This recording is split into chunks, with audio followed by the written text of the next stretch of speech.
Hi guys, it's Eileen coming at you from Just Kettlebells with what I hope will be the last in a series, training at home with light kettlebells. We've done a number of videos before on individual moves with single arm work, and today we're going to talk about how you can do double bell work when you don't have two of the same size bells, which is the case at my home gym. I don't think I have any that match same size, and at the studio. Not so much with the lightweights. We pretty much have doubles going all the way up to I think 70 pounds, but our heavier bells after that we only have one up. So there's lots you can do with uneven bells, and it really is good for core work. So we're going to run through some of the things that you can do.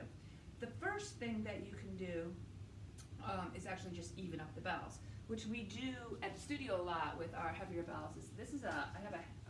You can use I suppose lots of different things, but I found that this works best. This is an 8-pound head weight. It's actually for training your neck.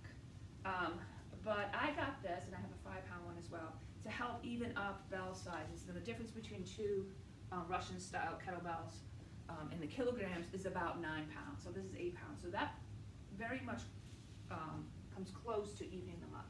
And so I'll just put the weight, it's a little big right now for this bell, on the lighter bell, and now I have two even bells.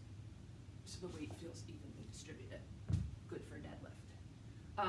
So we do that in class and in the studio. We try and even them up. But you can work with uneven bells. So here, these aren't particularly light, but for deadlifts they're pretty light. So I have a 24 and a kilogram and a 20 kilograms, so that's 53 and 44 pounds. So I can lift these at the same time. Now this side is going to feel lighter, and so what I need to do is still make sure that this side isn't coming out first, and then I'm keeping my shoulders square, my hips square, and my core stable, and that really is good for core training to do the uneven weights. Just remember, once you're done, switch sides of the bell. You can just turn around and do it the opposite way, or you can actually move the bells to switch sides. So that will give you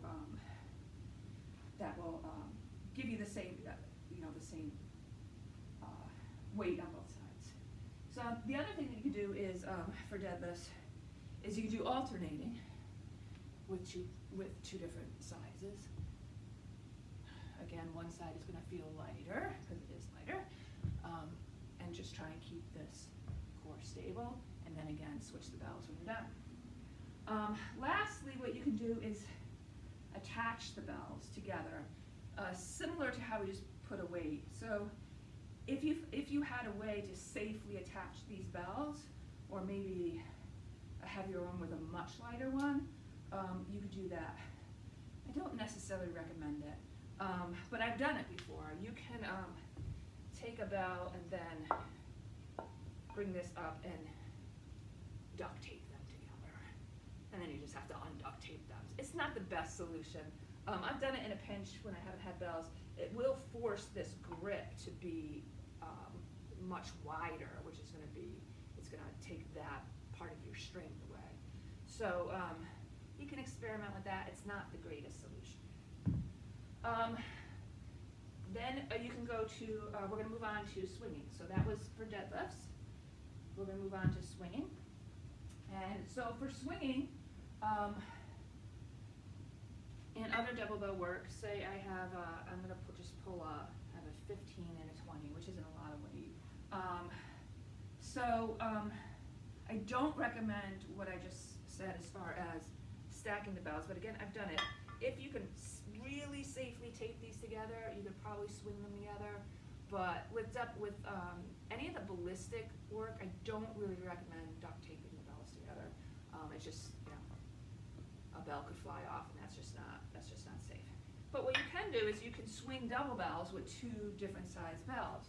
You just do it the same. You'll feel though the difference here between one side and other when you're swinging. And the greater the difference in weight between the bells, this was a 5-pound difference. I didn't really get a lot of shifting in my core that I needed to adjust for.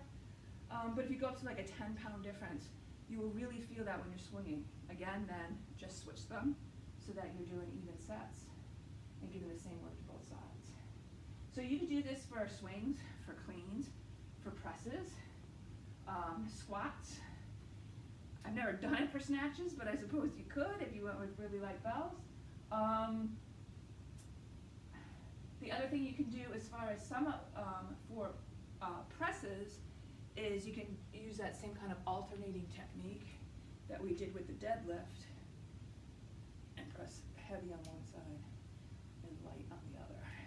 And then if you're doing double, they would be double like that together. You'd switch sides.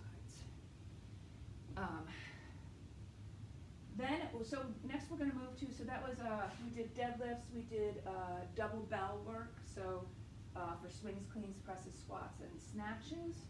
Next we're going to talk about how you can use 2 different size bells for single bell work. And so again, these are going to be smaller bells probably, but you can, for the for the grind movements, the press, the squat, and the Turkish get-up, you can stack your bells. And what I mean by that is I'm going to have 2 bells in one hand, and I'm going to stack them. The heavier bell will be on the bottom, the lighter bell will be on the top. Again, my grip here is going to be much wider. It's going to be harder for me to get that tension here, so it's going to force me to use the core more. So I step back. So now I have a 20 and a 15, so now that's 35, and I can stack them, and then I can bring them back down. So you can do that. You can stack your bells. Again, I go 2 lighter. You could do 1 medium, 1 very light, just to add a little bit of weight. For a press, you could do the same thing for a squat, a front squat, and then you could actually do the same thing in the Turkish get-up, as long as you have a good grip on those. And then lastly, farmer's walks. Farmer's walks, loaded carry, where you're carrying the bells at the side. The purpose of that is to really work the postural muscles, keep you upright, really get your core strong. So uneven bells is great for that. So if I have here, this is a 44 and a 25-pound bell, and I could deadlift them up. You can also deadlift suitcase. Ooh, you saw how that I twisted a little there. There we go. So I could do farmer's walks with 2 bells that are not the same weight, and I'm really going to get more work here because this one wants to pull me down and I need to keep straight. This isn't going to work for you if you walk like this.